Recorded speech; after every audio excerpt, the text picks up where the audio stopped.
အားလုံးပဲမင်္ဂလာပါဒါ YouTube channel ကနေတော့ပြန်လည်ကြိုဆိုလိုက်ပါတယ်ဒီနေ့တော့ဒါပွဲစဉ်လေးနှစ်ပွဲတော့ရွေးချယ်ထားတယ်เนาะပထမဆုံးပွဲကတော့ Oxford နဲ့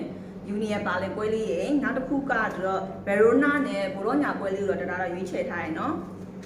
အရင်ဆုံး Oxford နဲ့ပါလင်ပွဲလေးကိုအရင်ပြပြပေးသွားမယ် Oxford ရဲ့ရာ9မှာဆိုရင်တော့2 9တာပဲသူကရရှိထားတယ်ပွဲတစ်ခုချင်းစီရဲ့ရလက်ကတော့မကောင်းနေရတော့တွေ့ရတယ်เนาะနောက်ဆုံး5ပွဲမှာတော့3ပွဲရှုံး1ပွဲတည်နဲ့1ပွဲသာအနိုင်ရရှိထားတယ်ရှင်ဆွဲဆောင်ရေးပိုင်းကတော့အကိုတို့တွေ့တဲ့အတိုင်းပဲတိတ်ပြီးတော့မကောင်းနေဘူးပေါ့နော်။ဘာလင်ကနောက်ဆုံးကစားခဲ့တဲ့တပွဲမှာတော့2-2နဲ့တရေချခဲ့တယ်။ဘာလင်ကကစားခဲ့တဲ့ဒီ9ပွဲမှာလည်း3ပွဲစတိုက်ကတော့အနိုင်ရရှိခဲ့တယ်ရှင်။ရှုံးပွဲကတော့တပွဲပဲရှိသေးတယ်နော်။ဒီနှစ်သင်းစလုံးရဲ့ထိပ်တိုက်တွေ့ဆုံခဲ့တဲ့3ချိန်မှာတော့အနိုင်အရှုံးနဲ့ပေါ့နော်။တရေရလက်တော့မရှိသေးဘူးရှင်။ကျေးကိုတော့အစောပိုင်းချင်းနဲ့လည်းပြုတ်ပြသွားမယ်ရှင်။ Oxford ကဓာတ်တရေနဲ့6ပေါင်းကနှလုံးတစ်ဝက်ရှုံးနေတော့ကြေးရပေးထားတယ်နော်။ဒါကဒီပွဲကိုပေါ့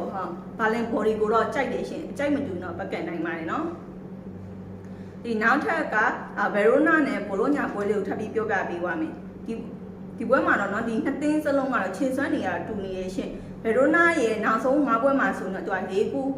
၄ခုတာပဲเนาะသူကရခဲ့တယ်ပွဲစဉ်တွေမှာတော့ဒီရာ9ထပ်ပေး9တွေကပုံများနေအောင်လည်းတွေ့ရတယ်ပြီးတော့အင်ကွေးမိုင်းမှာဆိုရင်လည်းခြေစွမ်းတွေကကျနေအောင်တွေ့ရတယ်ရှင်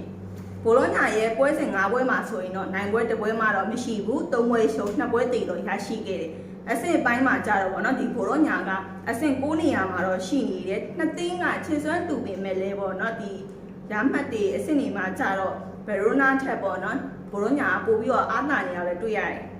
ဝကီတွေပေးထားတဲ့ကြေးပိုင်းမှာဆိုရင်တော့တရေတဝက်ရှုံနေ6ပေါင်းကနှလုံးတစ်ဝက်ရှုံနေတော့ကြေးစတီးပြီးတော့ပေးထားတယ်ကြေးတွေကတော့တိတ်ပြီးတော့မစိုးနေဘူးရှင်ဒီကြေးကတော့အတီယူတော့မရဘူးကြေးကအပြောင်းအလဲတော့ရှိတယ်ရှင်ဒါကဒီပွဲကိုတော့ဘိုလိုညာဘော်ဒီနဲ့9ပေါက်တော့တုံးတက်ထားပါတယ်